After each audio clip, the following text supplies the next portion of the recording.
የመጽሐፍ ቅዱሳዊ የመጨረሻ ነገሮች ትምህርት የኒቅያ በፊት ቤተ ክርስቲያን አባቶች አመለካከት ክፍል የታሪካዊ እና አውዳዊ መሠረቶች 1. የኒቅያ በፊት ዘመን የሥነ መለኮታዊ ዕድገት ማዕከል 2. የጊዜ ቅደም ተከተል እና ቁልፍ ሰዎች ሐዋርያዊ አባቶች ተከላካዮች የአሌክሳንድሪያ ትምህርት ቤት 3. ባህላዊ ፖለቲካዊ እና ሃይማኖታዊ ተግዳሮቶች ስደቶች ግኖስቲዝም የግሪክ ፍልስፍና 4. የጽሑፍ ምንጮች እና ተጽዕኖዎች የኒቅያ በፊት የነበረው ትምህርት መሠረት 5. የኒቅያ በፊት አባቶች ዋና ዋና ጽሑፎች አጭር ቅኝ 6. የመጽሐፍ ቅዱሳዊ ጽሑፎች እና የሰብቱጀንት ወሽሚና ክፍል የታሪካዊ እና አውዳዊ መሠረቶች የኒቅያ በፊት የነበረውን የፍጻሜ ዘመን ስነ መለኮት የቀረጹት 1. የዕድገት ማዕከል የኒቅያ በፊት ዘመን ከ325 ዓ.ም በፊት የክርስቲያን የፍጻሜ ዘመን ስነ መለኮት ሞትን፣ ትንሣኤን፣ የክርስቶስን መመለስ፣ ፍርድን እና ዘላለማዊ ሁኔታን ጨምሮ የመጨረሻ ነገሮች ከትምህርት ለማዳበር እንደ ማዕከል ሆኖ አገልግሏል። ይህ የመመስረቻ ወቅት በከፍተኛ ስደት፣ በስነ መለኮታዊ ክርክርና በባህላዊ ግጭት የተመዘገበ በቤተ ክርስቲያን አባቶች እንደ ኢግናጢዮስ፣ የስጢኖስ፣ ማርቲር፣ ኢራኒዮስ እና ጠርጡልያን ባሉ መካከል ግልጽ እና ጠንካራ የፍጻሜ ዘመን ተስፋን ቀርጿል። ከሐዋርያዊ ዘመን ጋር ያላቸው ቅርበት ከውጫዊ ግፊቶች እና ውስጣዊ ተግዳሮቶች ጋር ተዳምሮ የመጽሐፍ ቅዱስን መሠረት ያደረገ እና በአውድ የሚለዋወጥ የቀድሞ ክርስትናን ፈተናዎች እና ድሎችን የሚያንጸባርቅ ትምህርት ቀረጸ። እነዚህ ምክንያቶች ስደት፣ መናፍቅነት እና ባህላዊ ውጥረት እንደ ማዕከል ሆነው የፍጻሜ ዘመን ስነ መለኮትን ወደ የመቋቋም እና የቀኖና ትምህርት ቀይረዋል። ጠርጡልያን ይህንን በኪ ተከላካዮች በ197 ዓ.ም ገደማ እንዲህ ሲል ያጠቃልላል። ሁሉንም ነገር እንታገሳለን፣ ዳኛውን እየጠበቅን ነው። ኪው ምዕራፍ 39 ከሐዋርያት ጋር ያለው ቅርበት እንደ ዳንኤል 12:2 እና 1 ቆሮንቶስ 15:52 ላሉ ጽሑፎች ታማኝነትን አረጋግጧል። መከራው ደግሞ በቅርብ ጊዜ በሚፈጸመው ፍጻሜ ላይ ያላቸውን ትኩረት አሳልሷል። 2. የጊዜ ቅደም ተከተል እና ቁልፍ ሰዎች ሐዋርያዊ አባቶች ተከላካዮች የአሌክሳንድሪያ ትምህርት ቤት የኒቅያ በፊት ዘመን ከቀዳሚው ክፍለ ዘመን መጨረሻ እስከ ኒቅያ ጉባኤ በ325 ዓ.ም ድረስ የሚዘልቅ በክርስቲያን የፍጻሜ ዘመን ስነ መለኮት እንደ ሞት፣ ትንሣኤ፣ የክርስቶስ መመለስ፣ ፍርድ እና ዘላለማዊ ሁኔታ የመሳሰሉ የመጨረሻ ነገሮች ከትምህርት ዕድገት ውስጥ ወሳኝ ወቅት ነው። ይህ የጊዜ ቅደም ተከተል 3 ቁልፍ ቡድኖችን ሐዋርያዊ አባቶችን፣ ተከላካዮች እና የአሌክሳንድሪያ ትምህርት ቤትን ያካትታል። እያንዳንዱም ለፍጻሜ ዘመን አስተሳሰብ የተለየ ሆኖም የተደራረቡ አመለካከቶችን አስተዋጽኦ አድርጓል። በመጽሐፍ ቅዱስ ላይ የተመሠረቱ እና ከሐዋርያዊው ዘመን ጋር ባላቸው ቅርበት ስደትና ባህላዊ ተግዳሮቶች የተቀረጹ እነዚህ ሰዎች ከድንገተኛ የፍጻሜ ተስፋ ወደ ሥርዓታዊ አገላለጽ የተለወጠ ትምህርት ቀርጸዋል። ይህም የቀድሞ ክርስትናን ተለዋዋጭ ዕድገት ያንጸባርቃል። ሐዋርያዊ አባቶች ከ150 ዓ.ም ገደማ በቀደሙት እና በሁለተኛው ክፍለ ዘመን መጀመሪያ ላይ የጻፉት ሐዋርያዊ አባቶች ለሐዋርያት እጅግ ቅርብ ነበሩ። ይህም ጽናትን ከሚያካትት የፍጻሜ ዘመን ስነ መለኮት ላይ አጽንዖት ሰጥተዋል። የቂሳርያው ኢግናጢዮስ በ110 ዓ.ም ገደማ የሞተው ይህንን በሚገባ ያሳያል። የመጨረሻዎቹ ዘመናት በላያችን መጥተዋል። ወደ ኤፌሶን ሰዎች መልእክት ምዕራፍ 11 በማለት ያሳስባል። ይህም በስደት መካከል የክርስቶስን ቅርብ መመለስ እምነትን ያንጸባርቃል። የሮማው ቀለምንጦስ በ96 ዓ.ም ገደማ በ1 ቀለምንጦስ ከውስጥ ትንሣኤን ከፍጥረት ጋር ያገናኛል። ቀንና ሌሊት ትንሣኤን ያሳዩናል። ምዕራፍ 24 ከተፈጥሮ ተመሳሳይነትና ከመጽሐፍ ቅዱስ በመሳል ሥራዎቻቸው እንደ ፖሊካርፕ ወደ ፊልጵስዩስ ሰዎች የጻፈው መልእክት በ110 ዓ.ም ገደማ በሐዋርያዊ ወግ ላይ የተመሠረተ የፍርድ ዝግጁነት ላይ አጽንዖት ይሰጣሉ። ተከላካዮች ከ120-200 ዓ.ም ገደማ በሁለተኛው ክፍለ ዘመን ብቅ ያሉት ተከላካዮች ክርስትናን ከአረማዊ እና ከአይሁድ ትችቶች ተከላክለዋል። የፍጻሜ ዘመን ስነ መለኮትን ሥርዓታዊ አድርገዋል። የስጢኖስ ማርቲር በ165 ዓ.ም ገደማ የሺህ ዓመት ተስፋን ይገልጻል። በኢየሩሳሌም ሺህ ዓመታት ከጥሪፎ ጋር የተደረገ ውይይት ምዕራፍ 80 በራእይ 24:6 ላይ በመመስረት አቴናጎራስ በ177 ዓ.ም ገደማ በኪ ስለ ሙታን ትንሣኤ ኩ ለሥጋዊ ትንሣኤ ይሟገታል። ፍልስፍናዊ ጥርጣሬን በመቃወም የተከላካዮች ትኩረታቸው የመጽሐፍ ቅዱስ ትርጓሜን ከምክንያታዊ መከላከያ ጋር በማዋሃድ የፍጻሜ ዘመን ትምህርትን ለሰፊው ታዳሚ ግልጽ አድርጓል። የአሌክሳንድሪያ ትምህርት ቤት ከ180 325 ዓ.ም ገደማ በሁለተኛው ክፍለ ዘመን መጨረሻ እና በሦስተኛው ክፍለ ዘመን መጀመሪያ ላይ የነበረው የአሌክሳንድሪያ ትምህርት ቤት የበለጠ ፍልስፍናዊ እና ምሳሌያዊ አቀራረብን አስተዋውቋል። የአሌክሳንድሪያው ቀሌምንጦስ በ150 215 ዓ.ም ገደማ የፍጻሜ ዘመን ስነ መለኮትን በመንፈሳዊ መንገድ ይተረጉመዋል፣ እንደ ስነ ምግባራዊ እድሳት ያየዋል። ኦሪጀን በ185 254 ዓ.ም ገደማ ደግሞ ትንሣኤን በምሳሌያዊ መንገድ ይተረጉመዋል፣ ከቀድሞ ቀጥተኛ ትርጓሜ ይለይ። አስተዋጽኦዎቻቸው ምንም እንኳን ተጽዕኖ ፈጣሪዎች ቢሆኑም ብዙውን ጊዜ ከቀድሞዎቹ አባቶች ተጨባጭ ተስፋ ጋር ይቃረናሉ። ይህም የግሪክ ተጽዕኖን ያንጸባርቃል። የመጽሐፍ ቅዱስ መሠረቶች 1 ቆሮንቶስ 15 51 52 አዲሱ መደበኛ ትርጉም። እነሆ አንድ ምስጢር እነግራችኋለሁ፣ ሁላችንም አንሞትም፣ ነገር ግን ሁላችንም እንለወጣለን በአንድ ጊዜ በይህን ጥቅሻ በመጨረሻው መለከቱ ይሰማልና ሙታንም የማይበሰብሱ ሆነው ይነሳሉ፣ እኛም እንለወጣለን።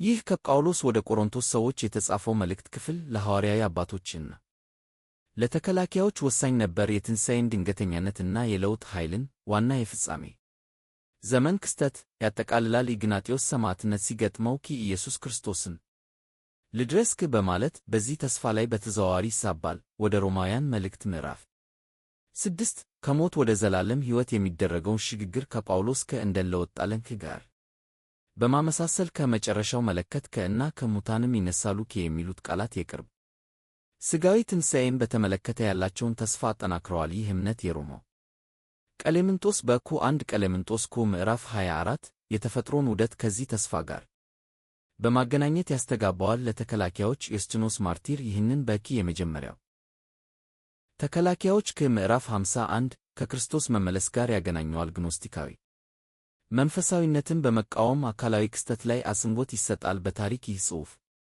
በትራጃን እና በሃድሪያን ስደት ዘመን ድንገተኛ ሞት በአንድ ጊዜ የሚለውን አስፈላጊነት ከፍ ባደረገበት ወቅት ተስተጋብቷል። በሥነ መለኮት የእግዚአብሔርን በሞት ላይ ያለውን ኃይል አረጋግጧል። ይህንን ነጥብ አቴናጎራስ ስለ ትንሣኤ ውስጥ የአርማውያን የሥጋዊ ቀጣይነት ክህደት በመቃወም ይከላከላል። የአሌክሳንድሪያ ትምህርት ቤት ግን ይህንን ይቃረናሉ። የኦሪጀን ምሳሌያዊ አመለካከት መቀየር እንደ መንፈሳዊ ለውጥ ሊያየው ከቀድሞዎቹ አባቶች ቀጥተኛ ትርጓሜ እየለየ በባህል ይህ ክፍል የአይሁድን የትንሣኤ ተስፋ ዳንኤል 12:2 ከክርስትና የፍጻሜ ዘመን ስነ መለኮት ጋር አገናኝቷል። የሐዋርያዊ አባቶችን ለሐዋርያዊ ትምህርት ታማኝነት እና የተከላካዮችን ጠያቂ ግልጽነት አጠናክሯል። በኒቅያ በፊት በነበረው የጊዜ ቅደም ተከተል 1 ቆሮንቶስ 15 51 52 አጣዳፊ ተጨባጭ የተስፋ ትምህርትን ቀረጸ፣ አማኞችን በፈተናዎች ውስጥ ያቆመ እና የፍጻሜ ዘመን ስነ መለኮትን በሞት ላይ ድልን በሰጠ አስደናቂ መለኮታዊ ድርጊት ላይ መሠረት አድርጓል። ማቴዎስ 24 30 31 አዲሱ መደበኛ ትርጉም። በዚያን ጊዜ የሰው ልጅ ምልክት በሰማይ ይታያል፣ በዚያን ጊዜም የምድር ነገዶች ሁሉ ያለቅሳሉ፣ የሰው ልጅንም በኃይልና በታላቅ ክብር በሰማይ ደመና ሲመጣ ያዩታል። መላእክቱንም በታላቅ የመለከት ድምፅ ይልካል፣ የተመረጡትንም ከአራቱ ነፋሳት ከሰማይ ዳርቻ እስከ ዳርቻ ይሰበስባሉ። ይህ በወንጌል የሉቃስ ዘገባ ውስጥ የኢየሱስ አባባል በኒቅያ በፊት የነበረውን የፍጻሜ ዘመን ስነ መለኮትን በተለይም የተከላካዮችን የክርስቶስ ዳግም ምጽአት ራእይን በጥልቅ ተጽዕኖ አድርጓል። ዩስጢኖስ ማርቲር የመጀመሪያው ተከላካዮች ከምዕራፍ 51 ላይ በቀጥታ ጠቅሶታል። ከሰማይ በክብር ይመጣል በማለት ከዳንኤል 7:13 ጋር በማገናኘት የሚታይ ድል አድራጊ መመለስን ያረጋግጣል። የመለከት ድምፅ እና የተመረጡትን መሰብሰብ 1 ቆሮንቶስ 15:52ን ያስተጋባል። የሐዋርያዊ አባቶችን አጣዳፊነት የኢግናጢዮስ የመጨረሻ ዘመናት ወደ ኤፌሶን ሰዎች መልእክት ምዕራፍ 11 በዶሚቲያን ስደት መካከል ያለውን የቅርብ ተስፋ ያንጸባርቃል። በታሪክ የሁሉም ነገዶች ልቅሶ የሮምን ጥላቻ ሲገጥመው ለነበረው ቤተ ክርስቲያን አስተጋብቷል። ይህንን በአጥፊዎች ላይ እንደ ፍትሕ ማግኛ በመተርጎም ይህንን ፖሊካርፕ በሰማዕትነቱ በ155 ዓ.ም ገደማ ያሳያል። በሥነ መለኮት ይህ ጽሑፍ የክርስቶስን ሉዓላዊ ሚና በፍጻሜ ዘመን ሥነ መለኮት ውስጥ ያጎላል። ይህንን ነጥብ አቴናጎራስ የመሳሰሉ ተከላካዮች መለኮታዊ ጣልቃ ገብነትን በተመለከተ የአረማውያንን ጥርጣሬ ለመቃወም ተጠቅመውበታል። ለአሌክሳንድሪያ ትምህርት ቤት ቀለምንጦስ ከደመናዎችን እንደ መንፈሳዊ ከፍታ ምሳሌያዊ ሊተረጉመው ይችላል። ምንም እንኳን የኦሪጀን ሁለንተናዊነት ከማልቀስ የሚለውን ገጽታ ቢለሰልስም ከቀድሞ ቀጥተኛ ትርጓሜ ይለያል። በባህል ማቴዎስ 24 30 31 ከአይሁድ አፖካሊፕቲክስ ዘካርያስ 12 10 የተወሰደ ነው። ወደ ክርስቲያን ተስፋ የተስተካከለ በሐዋርያዊ አባቶች ጥሬ ተስፋ እና በተከላካዮች ሥርዓታዊ መከላከያ መካከል ድልድይ አድርጎታል። የመላእክትና የክብር ምስሎች የጋራ የፍጻሜ ዘመን ሥነ መለኮትን አቀጣጠሉ አማኞችን በጊዜ ቅደም ተከተል በጋራ የመዳን ተስፋ አንድ አደረጉ። በኒቅያ በፊት በነበረው ዘመን ይህ ክፍል የኮስሚክ ድል ትምህርትን ቀረጸ። የክርስቶስ መመለስ ምድራዊ ሥቃይን እንደሚቀለብስ ማረጋገጫ ሰጠ። ይህ እምነት በስደትና በእውቀት ፈተናዎች ማዕከል የተገነባ እና ከድንገተኛ ጩኸት ወደ ምክንያታዊ ትንተና የተለወጠ። ዮሐንስ 5 28 29 አዲሱ መደበኛ ትርጉም በዚህ አትደነቁ፣ ለሚያንቀላፉ ሁሉ ድምፁን የሚሰሙበት ሰዓት ይመጣልና መልካም ያደረጉትም ለሕይወት ትንሣኤ፣ ክፉ ያደረጉትም ለፍርድ ትንሣኤ ይወጣሉ። በዮሐንስ ወንጌል ውስጥ የኢየሱስ ቃላት ለኒቅያ በፊት የነበረው የፍጻሜ ዘመን ሥነ መለኮት መሠረታዊ ነበሩ፣ በተለይም ሁለንተናዊ ትንሣኤንና ፍርድን በማረጋገጥ እነዚህም በጊዜ ቅደም ተከተል ሁሉ ማዕከላዊ ርዕሰ ጉዳዮች ናቸው። የሐዋርያዊ አባቶች እንደ ሮማው ቀሌምንጦስ በኩ 1 ቀሌምንጦስ ኮ ምዕራፍ 24 ውስጥ በዚህ ይስማማሉ። ትንሣኤን በተፈጥሮ ውስጥ የሚንጸባረቅ መለኮታዊ ተስፋ አድርገው ይመለከቱታል። ይህም በክርስቶስ ሥልጣን ድምፆም ላይ የተመሠረተ ነው። የኢግናጢዮስ ክርስቶስን የመድረስ ተስፋ ወደ ሮማውያን መልእክት ምዕራፍ 6 በዚህ ሰዓት ላይ ያለውን እምነት ያንጸባርቃል። ይህም በትራጃን ዘመን ሰማዕታትን ያቆመ እምነት ነው።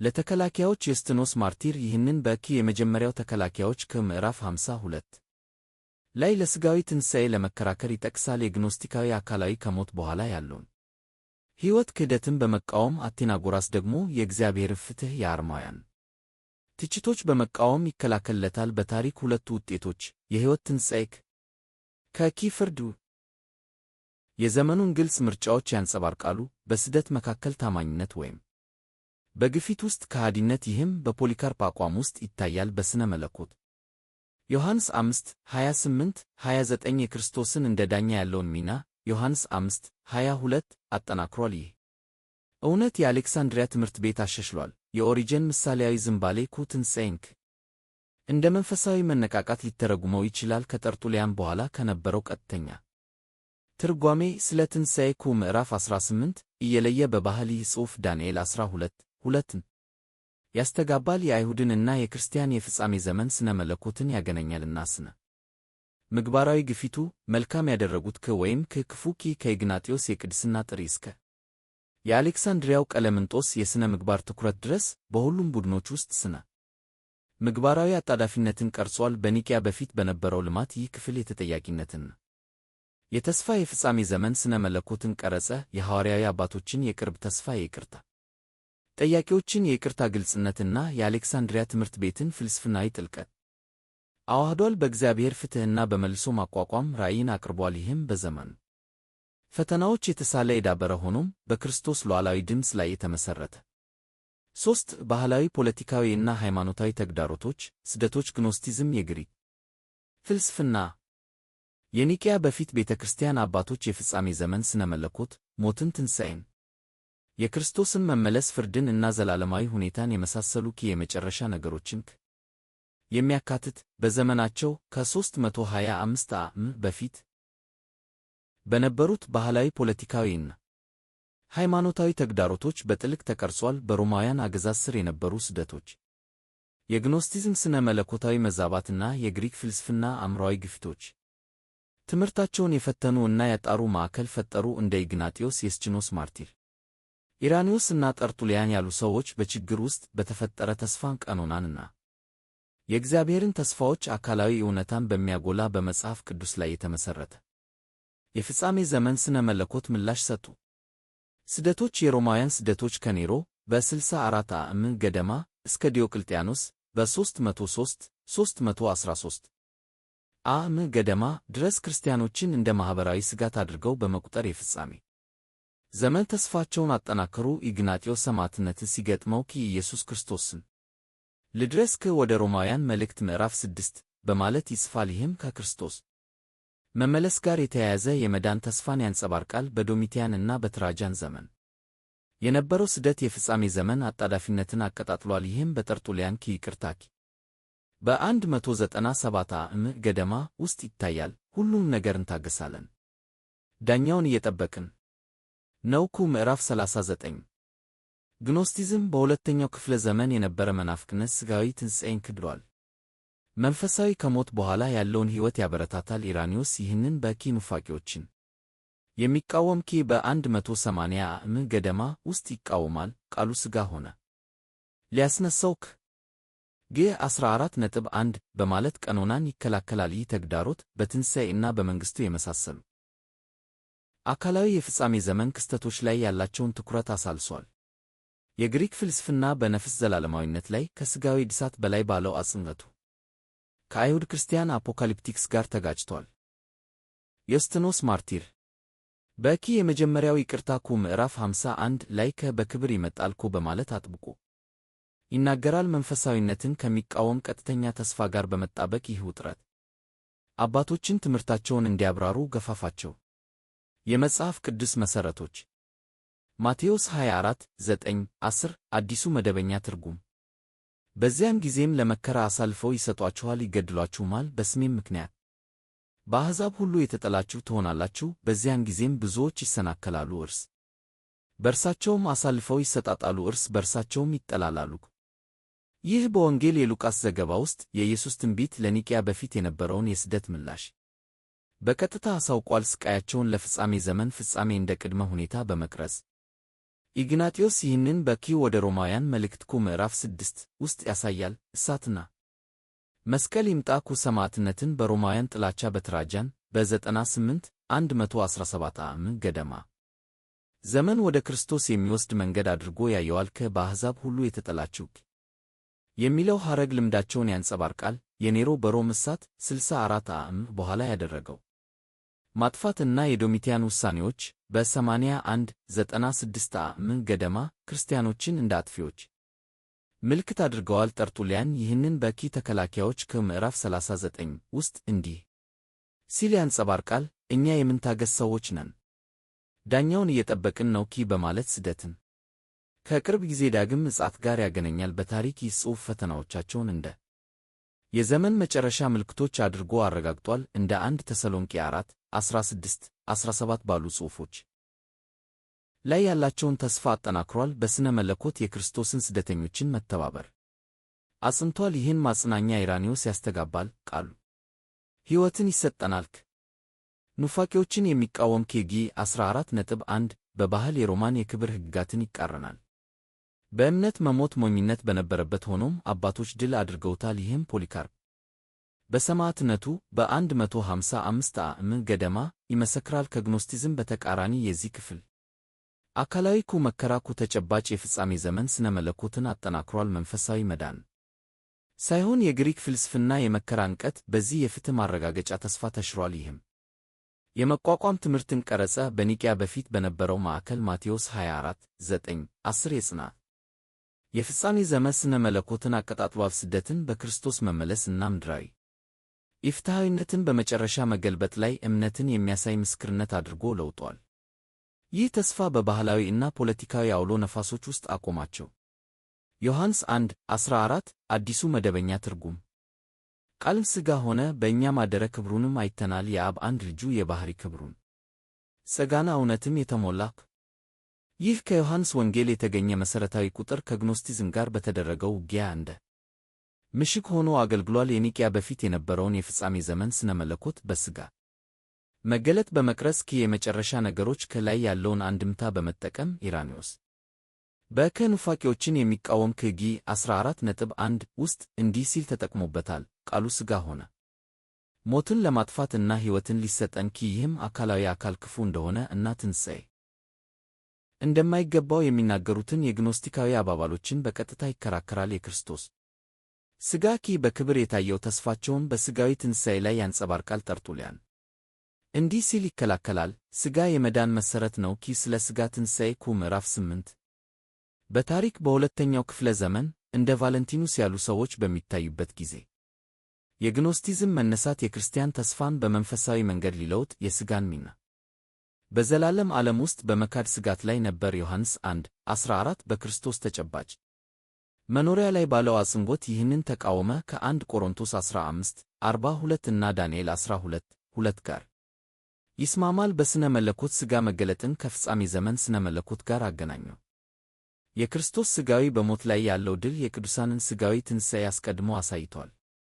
ይህ እውነት የስችኖስ ማርቲር ያጸናል። እንደገና ይመጣል ሁሉም ሰው ሊያስነሳክ የመጀመሪያው ተከላካዮች ከምዕራፍ 52 በባህል ይህ ከግሪክ ሁለትዮሽነት ጋር ተጋጭቷል። እሱም ነፍስን ከሥጋ በላይ ያስቀድማል። ሆኖም አባቶች የአይሁድ ክርስቲያን የፍጥረት መልካምነትን አመለካከት ተቀብለዋል። የስደት አካላዊ ጉዳትን በመቃወም የመልሶ ማቋቋም ተስፋን ሰጥቷል። ይህም የኢግናጢዮስ ሰማዕትነት ወደ ሮማውያን መልእክት ምዕራፍ 6 በክርስቶስ የከበረ ሥጋ ላይ ያለውን እምነት ያንጸባርቃል። በኒቅያ በፊት በነበረው አውድ ዮሐንስ 1:14 የሥጋ መገለጥ ድል የፍጻሜ ዘመን ሥነ መለኮትን ቀረጸ። የግኖስቲካዊ መዛባቶችን በመቃወም እና አካላዊው እና መለኮታዊ የሚገናኙበትን ትምህርት አጠናከረ። የዚህ ቁጥር ከጸጋና እውነት ከማረጋገጫ በሃይማኖታዊ ተግዳሮቶች መካከል እምነታቸውን አቆመ። የፍጻሜ ዘመን ሥነ መለኮታቸው በክርስቶስ እውነተኛ ቤዛዊ መገኘት ላይ የተመሠረተ መሆኑን አረጋግጧል።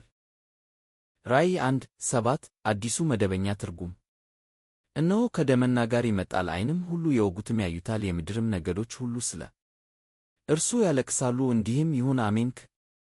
ይህ ከራእይ የተገኘው የፍጻሜ ዘመን ራእይ የኒቅያ በፊት የነበረውን የፍጻሜ ዘመን ሥነ መለኮት በጥልቅ ቀርጿል። በተለይም የግሪክ ፍልስፍናን አብስትራክት መንፈሳዊነትን በተመለከተ የስችኖስ ማርቲር የመጀመሪያው ተከላካዮች ከምዕራፍ 51 ላይ እንዲህ ሲል ጠቅሶታል። በክብር ይመጣል የፕላቶኒክን የኢተሪያዊ ከሞት በኋላ ያለውን ሕይወት ጽንሰ ሐሳቦችን በመቃወም የሚታይ ሥጋዊ መመለስን በማጉላት ከደመናዎች እና ከዓይን ሁሉ ያየዋል ተስፋቸውን በተጨባጭ ክስተት ላይ ያንጸባርቃሉ። ማቴዎስ 24:30 እና ዳንኤል 7:13ን ያስተጋባሉ። እነዚህንም ኢራኒዎስ ከኮስሚክ እድሳት ጋር ያገናኛል።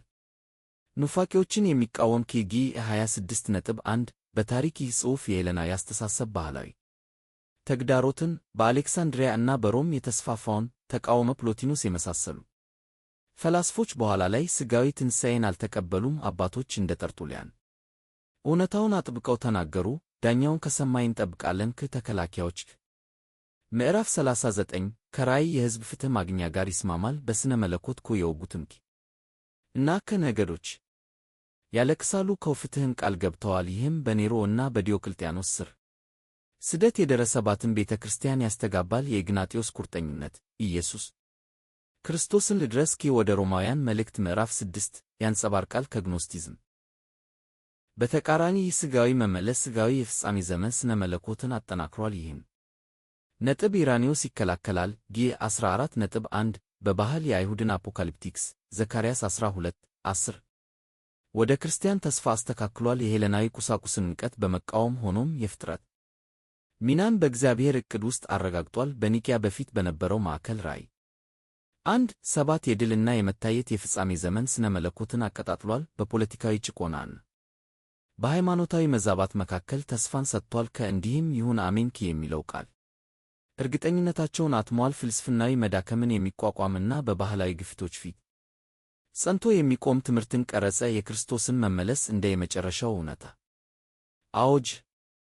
4 የጽሑፍ ምንጮች እና ተጽዕኖዎች የኒቅያ በፊት የነበረው ትምህርት መሠረት የኒቅያ በፊት ቤተ ክርስቲያን አባቶች ከ325 ዓ.ም በፊት የፍጻሜ ዘመን ሥነ መለኮት ሞትን፣ ትንሣኤን፣ የክርስቶስን መመለስ፣ ፍርድን እና ዘላለማዊ ሁኔታን የመሳሰሉ የመጨረሻ ነገሮችን የሚያካትት ትምህርታቸውን በሥልጣንና በጥልቀት የቀረጹ የጽሑፍ ምንጮች እና ተጽዕኖዎች መሠረት ላይ የተመሠረተ ነው። እነዚህ ምንጮች የአባቶችን ዋና ዋና ጽሑፎች የመጽሐፍ ቅዱስ ጽሑፎችን በተለይም በሰብቱጀንት ወሽ በኩል እና የአይሁድ አፖካሊፕቲክ ሥነ ጽሑፍን ያካትታሉ። እንደ ኢግናጢዮስ፣ የስጥኖስ፣ ማርቲር፣ ኢራኒዮስ እና ጠርጡልያን ያሉ ሰዎች ከእነዚህ ምንጮች በመሳል መጽሐፍ ቅዱስን ከሐዋርያዊ ወግና ከአውዳዊ ግፊቶች ጋር በማዋሃድ የዘመናቸውን ተግዳሮቶች የተቋቋመ ጠንካራ የፍጻሜ ዘመን ራእይን ቀርጸዋል። 5. የኒቅያ በፊት አባቶች ዋና ዋና ጽሑፎች አጭር ቅኝ የአባቶች የራሳቸው ጽሑፎች፣ ለምሳሌ የኢግናጢዮስ መልእክቶች፣ የእስጢኖስኮ ከጥሪፉ ጋር የተደረገ ውይይት የኢራኒዮስ ኑፋቄዎችን የሚቃወም እና የጠርጡልያን ስለ ሥጋ ትንሣኤ ለፍጻሜ ዘመን ስነ መለኮታዊ ትምህርት እንደ መመሪያ ሆነው አገልግለዋል። ከመጽሐፍ ቅዱስ ጋር ያላቸውን ግንኙነት ያንጸባርቃሉ። ኢግናጢዮስ የመጨረሻ ዘመናት መጥተዋል ወደ ኤፌሶን ሰዎች መልእክት ምዕራፍ 11 ሲል ይጽፋል። ኢራኒዮስ ደግሞ ፍጥረት ይመለሳል ኑፋቄዎችን የሚቃወም ጊ 32.1 በማለት ያያል። ሁለቱም የመጽሐፍ ቅዱስን ተስፋዎች ያስተጋባሉ። 6. የመጽሐፍ ቅዱሳዊ ጽሑፎች እና የሰብቱጀንት ወሽሽ ሚና መጽሐፍ ቅዱስ በተለይም ወሽሽ የፍጻሜ ዘመን ስነ መለኮታቸው መሠረት ነበር። የብሉይ ኪዳን ትንቢቶች ዳንኤል 12:2 እና የአዲስ ኪዳን ራእዮች ራእይ 24:6 ማዕቀፉን አቅርበዋል። የወሽሽ ግሪክ ትርጉም ቃላቶቻቸውንና ትርጓሜያቸውን ተጽዕኖ አድርጓል። ዮስጢኖስ የመጀመሪያው ተከላካዮች ከምዕራፍ 51 ውስጥ ጠቅሶታል። የክርስቶስን መመለስ በማረጋገጥ የመጽሐፍ ቅዱስ መሠረቶች ዳንኤል 12:2 አዲሱ መደበኛ ትርጉም ከምድርም አፈር ውስጥ ብዙዎች በውስጧ ተኝተው የነበሩ ይነሳሉ፣ እሌቶቹ ለዘላለም ሕይወት፣ እሌቶቹም ለውርደትና ለዘላለም መናክ።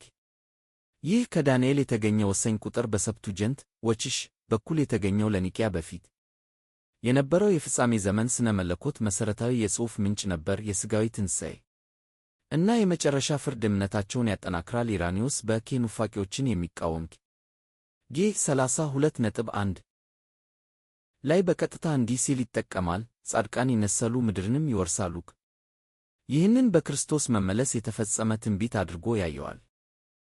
ይህ አመለካከት በወችሽ ይነሳሉ በሚለው ላይ የተመሠረተ ነው። የምድር አፈር ከምስል በኔሮ 64 ዓ.ም እና በዶሚቲያን 81-96 ዓ.ም ዘመን ሰማዕታትን ሲቀብሩ ለነበረችው ቤተ ክርስቲያን አስተጋብቷል። የሥጋዊ መልሶ ማቋቋም ተስፋን ሰጥቷል። ጠርጡልያን እንዲህ ሲል ያረጋግጣል፣ ሥጋ ይነሳል። ስለ ሥጋ ትንሣኤ ምዕራፍ 18 በታሪክ የዚህ ጽሑፍ የሁለትዮሽ ውጤት ሕይወት ወይም ንቀት፣ የስደትና የመናፍቅነት አውዳቸውን ያንጸባርቃል። ታማኝነት ወደ ክብር፣ ከሃዲነት ደግሞ ወደ ጥፋት የሚያመራ ኢግናጢዮስ በሰማዕትነቱ ወደ ሮማውያን መልእክት ምዕራፍ 6 የሚያንጸባርቀው ርዕሰ ጉዳይ ነው። በሥነ መለኮት የግኖስቲካዊ ሥጋዊ ትንሣኤን ክህደት ተቃወመ። ኢራኒዮስ ከቃሉ ሥጋ ሆነ ሊያስነሳው ጊ 14.1 በማለት አጥብቆ ይናገራል። ከዮሐንስ 5:29 ጋር ይስማማል። በባህል ዳንኤል 12:2 የአይሁድን የፍጻሜ ዘመን ተስፋ ከክርስቲያን የፍጻሜ ዘመን ስነ መለኮት ጋር አገናኘው። የዮስጢኖስን ተጨባጭ ከሞት በኋላ ያለውን ሕይወት ተስፋ የመጀመሪያው ተከላካዮች ምዕራፍ 52 ተጽዕኖ አድርጓል። በኒቅያ በፊት በነበረው ማዕቀፍ ይህ ከወችሽ የተገኘው ቁጥር የተጠያቂነትና የመታደስ ትምህርትን ቀረጸ። ሥልጣኑ በትንቢታዊ ክብደቱ እና በሐዋርያዊ ድጋፉ ተጠናክሯል። የአባቶች በዚህ ጽሑፍ ላይ ያላቸው እምነት በስደት እና በሥነ መለኮታዊ ክርክር መካከል ተጨባጭ የተስፋ የፍጻሜ ዘመን ስነ መለኮትን ቀረጸ። ለታማኞች ፍትሕንና ለክፉዎች ፍርድን ቃል ገብቷል። ይህ መሠረት በችግር በበዛበት ዘመን በመጨረሻ ነገሮች ውስጥ እምነታቸውን አቆመ። 1 ተሰሎንቄ 4:16-17 አዲሱ መደበኛ ትርጉም ጌታ ራሱ በትእዛዝ በመላእክት አለቃ ድምፅ በእግዚአብሔርም መለከት ከሰማይ ይወርዳልና በክርስቶስም የሞቱ አስቀድመው ይነሳሉ፣ ከዚያም በኋላ እኛ ሕያዋን የሆንን የቀረን ከነርሱ ጋር በደመና ወደ ሰማይ ጌታን ለመገናኘት እንጠቃለን፣ እንዲሁም ሁልጊዜ ከጌታ ጋር እንሆናለን። ይህ የአዲስ ኪዳን ክፍል ለኒቅያ በፊት ለነበረው የፍጻሜ ዘመን ስነ መለኮት ወሳኝ የጽሑፍ ምንጭ ነበር። የክርስቶስን መመለስና ትንሣኤን በግልጽ ያሳያል። እነዚህም ለትምህርታቸው ማዕከላዊ ርዕሰ ጉዳዮች ናቸው። ዮስጢኖስ ማርቲር የመጀመሪያው ተከላካዮች ምዕራፍ 51 ላይ እንዲህ ሲል ተጠቅሞበታል፣ ከሰማይ በክብር ይመጣል። ሁሉም ሰው ሊያስነሳ በሮማውያን ስደት መካከል ተስፋቸውን የቀረጸ አካላዊ ቅርብ ክስተት ላይ አጽንዖት በመስጠት የእግዚአብሔር መለከት እና በክርስቶስ የሞቱ ይነሳሉ ለኢግናጢዮስ በሞት ላይ ድልን ራእይ ሰጠው ኢየሱስ ክርስቶስን ልድረስ ወደ ሮማውያን መልእክት ምዕራፍ 6 በማለት ይጽፋል። በትራጃን በ98 117 ዓ.ም ገደማ ስር ሰማዕትነት ሲገጥመው በታሪክ የዚህ ጽሑፍ በደመና እነጠቃለንኩ የሚለው ተስፋ የኔሮን ማጥፋት ተስፋ መቁረጥ ተቃወመ ከማቴዎስ 24:31 ጋር በመስማማት የጠርጡልያንን ተስፋ አቀጣጥሏል። ዳኛውን እንጠብቃለን ተከላካዮች ምዕራፍ 39 በስነ መለኮት የክርስቶስን ሉዓላዊ ሚና በፍጻሜ ዘመን ስነ መለኮት ውስጥ አረጋግጧል። ይህ እውነት ኢራኒዮስ የግኖስቲካዊ መንፈሳዊነትን በመቃወም ያጸናል። ጌታ ሙታንን ያስነሳል ከኑፋቂዎችን የሚቃወም ጊ 13.1 በባህል የፍጻሜ ዘመን ድምፁ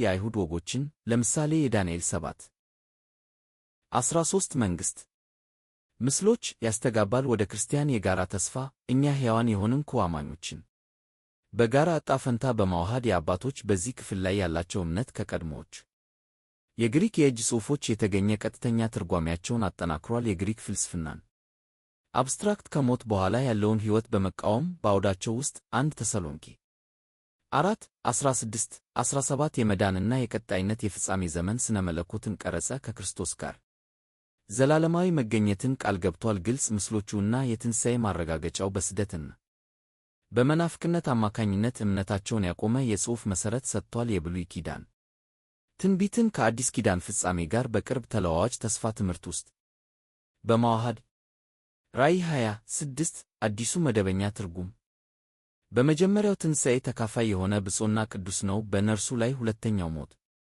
ሥልጣን የለውም። የእግዚአብሔርና የክርስቶስ ካህናት ይሆናሉ፣ ከእርሱም ጋር 1000 ዓመት ይነግሣሉ።